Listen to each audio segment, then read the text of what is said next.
Halo guys, welcome back di channel Baru Tahu. Makasih banyak ya udah mampir lagi. Doa tulus dari gue buat lo semua, semoga harta lo nggak cuma banyak, tapi juga berkah. Investasi lo bersih dari riba yang mencekik, dan lo punya ketenangan hati saat ngeliat portfolio lo tumbuh. Amin. Halo para pemburu cuan berkah dan calon investor syariah. Di zaman sekarang, godaan buat melipat gandakan uang itu ada di mana-mana. Buka HP dikit, ada iklan aplikasi saham. Scroll sosmed, ada influencer pamer saldo kripto. Temen kantor najakin patungan reksadana. Tapi sebagai orang yang peduli sama kehalalan harta, pasti ada pertanyaan besar yang ngeganjal di hati lo. Ini semua boleh nggak sih menurut agama? Ada ribanya nggak? Jangan-jangan gue makan uang haram. Secara kritis, kekhawatiran lo itu valid banget. Dunia keuangan modern emang dibangun di atas sistem bunga atau riba yang kuat. Tapi tenang, bukan berarti kita nggak boleh investasi sama sekali. Hari ini, kita bakal jadi detektif syariah. Kita bakal bedah satu persatu, saham, reksadana, dan kripto. Kita cari tahu mana yang ada racun ribanya, mana yang judi, dan apa kata fatwa MUI soal ini. Siap-siap, karena fakta ini bakal nentuin kemana arah duit lo selanjutnya. Mari kita mulai dengan yang paling dasar, saham atau stocks. Apakah ini judi? Banyak yang mikir saham itu judi karena harganya naik turun cepet banget.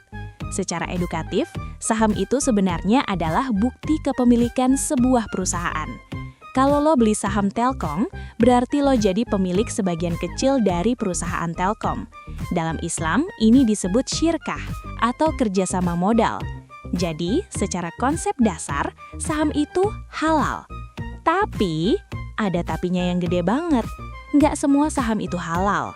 Fatwa DSN MUI nomor 80 tahun 2011 menetapkan syarat ketat. Saham jadi haram kalau bisnisnya haram. Perusahaan yang jualan alkohol, rokok, menurut sebagian ulama, daging babi, hiburan maksiat, atau bank konvensional yang berbasis bunga atau riba, rasio keuangannya tidak syariah. Kalau perusahaan itu punya utang berbunga yang lebih dari 45% total asetnya, atau pendapatan tidak halalnya lebih dari 10%, maka saham itu dianggap tidak syariah. Jadi, kalau lo beli saham bank konvensional, misal BBCA atau BBRI, secara fatwa itu mengandung riba, karena bisnis utamanya adalah meminjamkan uang dengan bunga. Solusinya, pilih saham yang masuk daftar efek syariah atau indeks ISSI atau JII. Itu udah disaring sama DSN MUI, jadi insya Allah aman dari riba bisnis utama. Lanjut ke reksadana. Ada ribanya nggak? Reksadana itu wadah di mana duit lo dikumpulin bareng investor lain terus dikelola sama manajer investasi. Nah, status halal haramnya tergantung kemana manajer investasi itu muterin duit lo.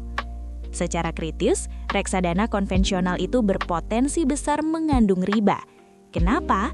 Kalau jenisnya reksadana pasar uang, duit lo sering ditaruh di deposito bank konvensional yang jelas-jelas pakai sistem bunga. Kalau jenisnya reksadana pendapatan tetap, duit lo dibeliin obligasi atau surat utang konvensional yang imbal hasilnya adalah kupon bunga. Bank kustodian, bank tempat nyimpen duit reksadana di reksadana konvensional juga sering kali pakai rekening berbunga. Terus, gimana solusinya? Pilih reksadana syariah. Di reksadana syariah, manajer investasi cuma boleh beli saham syariah atau sukuk atau surat berharga syariah. Nggak boleh sentuh obligasi berbunga atau saham bank ribawi. Selain itu, ada proses cleansing. Kalaupun ada duit kotor yang nggak sengaja masuk, misal dari jasa giro bank kustodian, duit itu wajib disumbangkan buat amal, nggak boleh dimasukin ke nilai aktiva bersih yang lo terima. Jadi, reksadana syariah itu mekanisme filternya berlapis buat ngebuang riba. Nah, ini yang paling panas, kripto. Dunia kripto itu Wild West. Ada Bitcoin, Ethereum, sampai koin meme gambar anjing. Gimana pandangan ulamanya? Di Indonesia ada perbedaan pendapat ya, tapi mayoritas lembaga fatwa cenderung melarang. Fatwa MUI, Majelis Ulama Indonesia, mengharamkan kripto sebagai mata uang, karena di Indonesia cuma rupiahlah yang sah. Sebagai aset investasi atau komoditas, MUI juga mengharamkan jika mengandung garar atau ketidakjelasan, darar, kerugian, dan qimar atau judi atau spekulasi. Kecuali kripto yang punya underlying aset jelas dan manfaat nyata, itu masih bisa diperdebatkan. Silahkan cek Ijtima Ulama Komisi Fatwa se-Indonesia 7. Fatwa Tarjih Muhammadiyah memfatwakan haram mutlak, baik sebagai investasi maupun alat tukar, karena sifatnya spekulatif dan tidak ada aset dasarnya atau underlying aset, sehingga dianggap garar atau samar atau tidak jelas. Nahdlatul Ulama atau NU juga mengharamkan kripto karena dianggap tidak memenuhi syarat sebagai saman atau alat tukar dan lebih dekat ke spekulasi atau judi.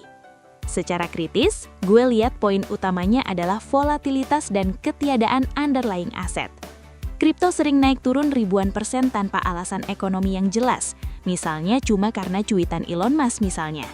Dalam Islam, transaksi yang beli kucing dalam karung atau untung-untungan nasib itu dilarang. Beda sama saham yang ada wujud perusahaannya, gedung office-nya, dan laporan keuangannya.